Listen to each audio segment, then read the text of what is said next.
This is a reading in A Course in Miracles, Chapter 15, Section 6, The Holy Instant and the Laws of God. It is impossible to use one relationship at the expense of another and not suffer guilt. And it is equally impossible to condemn part of a relationship and find peace within it. Under the Holy Spirit's teaching, all relationships are seen as total commitments, yet they do not conflict with one another in any way.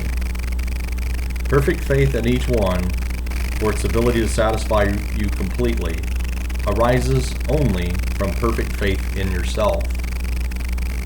And this you cannot have while guilt remains.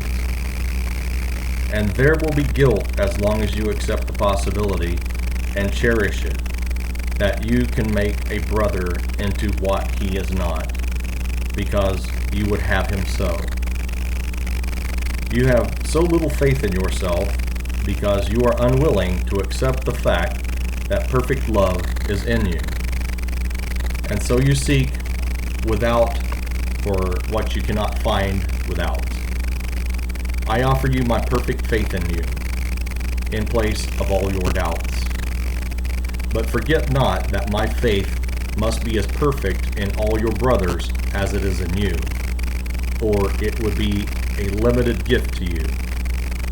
In the holy instant, we share our faith in God's Son because we recognize together that He is wholly worthy of it, and in our appreciation of His worth, we cannot doubt His holiness, and so we love Him.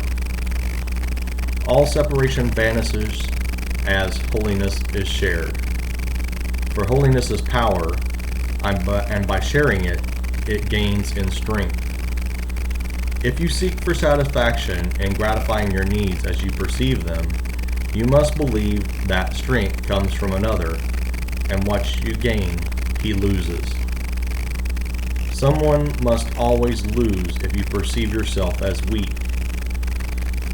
Yet, it is another interpretation of relationships that transcends the concept of loss of power completely. You do not find it difficult to believe that when another calls on God for love, your call remains as strong. Nor do you think that when God answers him, your hope of answer is diminished.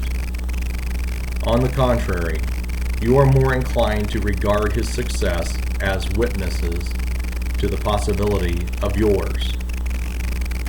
That is because you recognize, however dimly, that God is an idea, and so your faith in him is strengthened by sharing.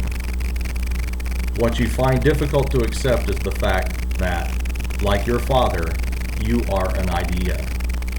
And like him, you can give yourself completely, wholly without loss, and only with gain. Herein lies peace, for here there is no conflict. In the world of scarcity, love has no meaning, and peace is impossible. For gain and loss are both accepted, and so no one is aware that perfect love is in him. In the holy instant, you recognize the idea of love in you, and unite this idea with a mind that thought it, and could not relinquish it. By holding it within itself, there is no loss. The holy instant thus becomes a lesson in how to hold all of your brothers in your mind, experiencing not loss, but completion. From this, it follows you can only give. And this is love, for this alone is natural under the laws of God. In the holy instant, the laws of God prevail, and only they have meaning. The laws of this world cease to hold any meaning at all.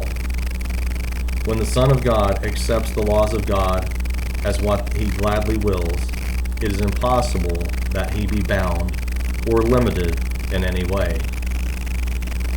In that instant, he is as free as God would have him be. For the instant he refuses to be bound, he is not bound. In the holy instant, nothing happens that has not always been. Only the veil that has been drawn across reality is lifted. Nothing has changed, yet the awareness of changelessness comes swiftly as the veil of time is pushed aside. No one who has not yet experienced the lifting of the veil and felt himself drawn irresistibly into the light behind it can have faith and love without fear. Yet the Holy Spirit gives you this faith because He offered it to me and I accepted it. Fear not, the holy instant will be denied you, for I denied it not. And through me, the Holy Spirit gives it unto you as you will give it. Let no need you perceive obscure your need of this. For in the holy instant, you will recognize the only need the sons of God share equally, and by this recognition, you will join with me in offering what is needed. It is through us that peace will come. Join me in the idea of peace, for in ideas, minds can communicate. If you give yourself as your Father gives His self, you will learn to understand selfhood. And therein is love's meaning understood. But remember that understanding is of the mind, and only of the mind. Knowledge is therefore of the mind, and its conditions are in the mind with it. If you were not an idea, and nothing but an idea, you could not be in full communication with all that ever was. Yet as long as you prefer to be something else, or would attempt to be nothing else, and something else together, you will not remember the language of communication, which you know perfectly.